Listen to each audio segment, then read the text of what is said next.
Okay, so we were talking about, we read the poem Orange Johnson, and we got excited about all the different things that the sun does. It sounds like it's a human. And you decided to draw a tree, and it's in a thunderstorm? Yeah. So what are some of the things that are going to happen that makes the tree like a human? What's it going to do? You're drawing arms like human arms. So what are you gonna say? On the tree, the arms look like human arms. What are they called on the tree? Are they called arms, or what's it called on the tree? Branches. The branches. And what did you're gonna say they Move like human arms. Okay, that's great. And what happened? How are they moving like human arms? What's causing them to move? The wind. I love that. So let's put that down. The tree's branches moved like human arms in the wind. All right, so now you have the tree's branches moved like human arms in the wind. Now, what else? You said there was lightning. What's happening with the lightning and thunder? What's happening with the tree? It's like the leaves are getting burnt and like falling down. You know? Okay, so how is the tree feeling maybe?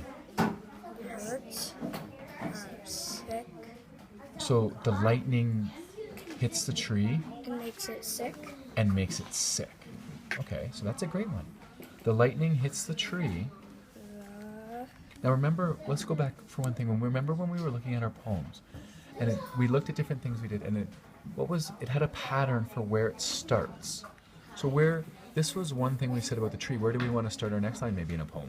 Do you want to start it right beside it, or what do you want to maybe do? Start right beside it. You think starting it right beside it? Look at the one anchor chart of Aiden Bobaden. Where does the next line start? Does it start right beside it, or where does it start? It starts on another one, the second one. So we can start underneath it.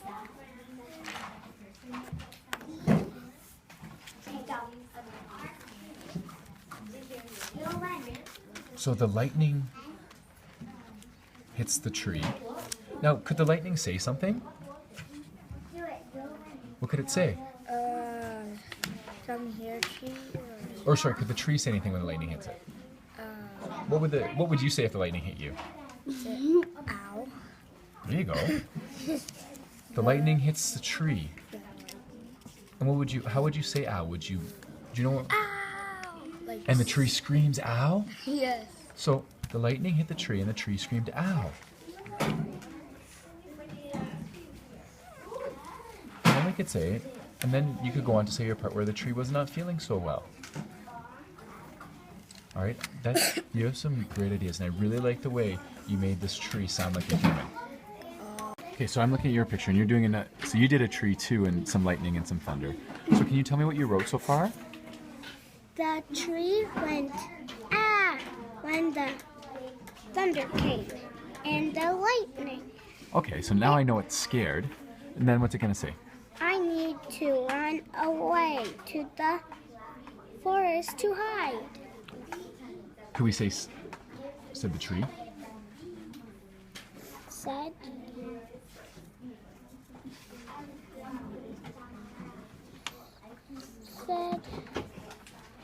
the. Actually, you know what? Maybe we don't need to say said the tree, because I really like the way you said that. It's because you have the tree adventure, so we already know that. So you know what? Let's erase that, because I like your idea.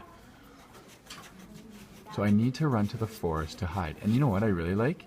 Is your spacing, because you decided to start the next line right underneath. So what are you going to do with the next one? What's the next thing we're going to say maybe? And the sun came out and the clouds ran away. I love that. So the sun came out and the clouds ran away. Now how did they run away? Did they go fast? Did they go slow? They went slow. So you could say the sun came out and the clouds slowly ran away. Yeah. And then how did the tree feel once the sun came out? Happy. This made the tree. And what happened? What did you just do when you said happy? What did your face just do when you said happy? Smile. So could you say the tree smiled? I like that. I really like the way your poem was going. You did a fantastic job. All right, your tree and your sun and the clouds, everything sounds so human-like. So you were talking about making, let's see, hey, do you want to know a secret? Stairs can be a rainbow. And I like how you use different punctuation because remember we were talking about poems. As poems can have all sorts of punctuation. Now, what else do you want to say about this? How else are they like a rainbow?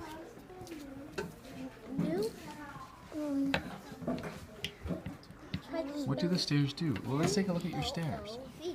Stairs. Are they curving to the Top. the top? Or what's it curving towards? What's up here? What would you Curving towards a ball. What is the sun? Where's the sun? It's up in the Sky. So could we say The curving up to the sky? Yeah, the stairs are curving up to the sky. And you know what? Do you know what the cool part about his poetry? Is sometimes you don't have to use all those words. You could just say curving to the sky. So, well, let's before we add color, okay? Let's add so. Do you know stairs can be a rainbow? Then, where are we gonna start? Are we gonna start our next line underneath? Where do you want to start your next line? On the same line. You want to start on the same line? But this Now is remember. over sentence. Okay. Now let's just think about. Remember, we don't have to keep writing. When you say a sentence in poetry, we don't have to have sentences. Because look at our poem up there. You just see how it says about sharks, and then it starts a new line. It says in Lego, in Minecraft. So we could just start underneath. That's the cool thing about poetry is we can sometimes make up our own Yeah, words. because it's over, and we don't want to like start a new line, and people would be like, I don't know what this means. Yeah, so let's go underneath, and you're gonna say so. Say, what did we come up with? You say curving to the Sky. curving to the sky. Stairs curve up to the sky. All right, so I'm looking at your poem, and the first thing I noticed is that I really like your use of spacing, and you kind of have a pattern here. You start on the line, and then you have an indent. You start on the line, have an indent.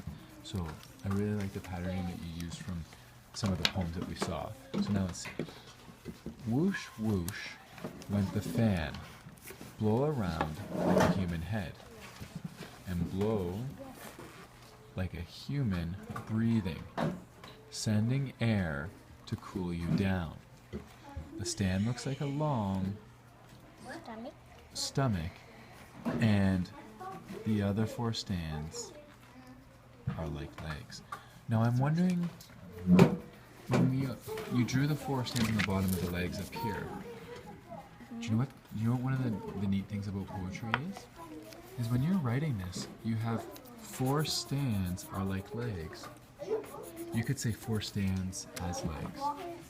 And you don't have to write all those words because when we're doing poetry, one of our goals is we try and say as much as we can in the smallest number of words possible. Kind of like, you know how we talk about conserving energy?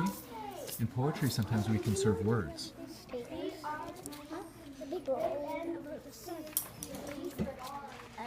I'm gonna move the legs. I don't want that much space. And those things move this. I think this is a fantastic poem about the fan, okay? And you know what I think we're gonna do is seeing how maybe we'll use this poem tomorrow as your example of how we decided to conserve words and use less words, okay?